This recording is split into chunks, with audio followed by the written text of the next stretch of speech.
اور شیعہ چاروں ایک دوسرے کے اوپر الزام لگاتے ہیں، کوئی گستاخی کا، ہر طرح کے، لیکن چاروں فرقوں کی توپوں کا رخ ایک دم انجینئر محمد علی مرزا کی طرف کیوں ہو گیا؟ اس کی کیا وجہ ہے؟ ان فرقوں کی توپوں کا رخ نہیں ہوا، ان کے چند علماء کی توپوں کا رخ ہوا ہے۔ فرقے تو ان کی توپوں کا رخ نہیں ہوا، فرقوں کا قبلہ اس طرف ہو گیا، اور ان کے علماء کی توپیں اس وجہ سے ہوئی ہیں کہ ان کے جب فرقوں کے لوگوں کو ان فرقوں کی کمزوریاں ہمارے پلیٹ فارم کی وجہ سے ہائی لائٹ ہوئیں، انہوں نے اپنے علماء سے جا کے کہا کہ یار آپ ہمیں کیا یہ دھوکے والا دین بتاتے۔ بسم اللہ الرحمن الرحیم، السلام علیکم ناظرین۔ کلمہ پڑھنے والا ہر شخص جنتی ہے، اور یہ بھی نہیں کہہ سکتے کہ دیوبند حضرات جنت میں جا سکتے ہیں اور یا بریلوی حضرات جنت میں جا سکتے، اہل تشیع جنت میں جا سکتے ہیں، بلکہ نہیں، اگر جنت میں ہم جا سکتے ہیں تو اللہ تعالیٰ کے فضل سے جا سکتے ہیں۔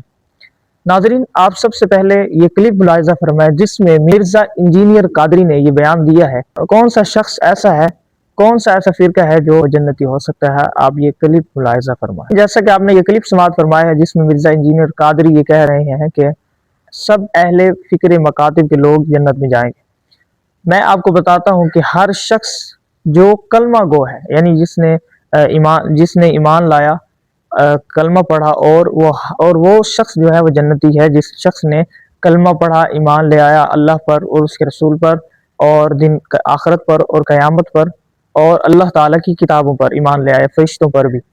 تو ان چیزوں پر جب ایمان لے آیا تو وہ شخص جو کلمہ پڑھنے والا ہے وہ جنتی ہوگا۔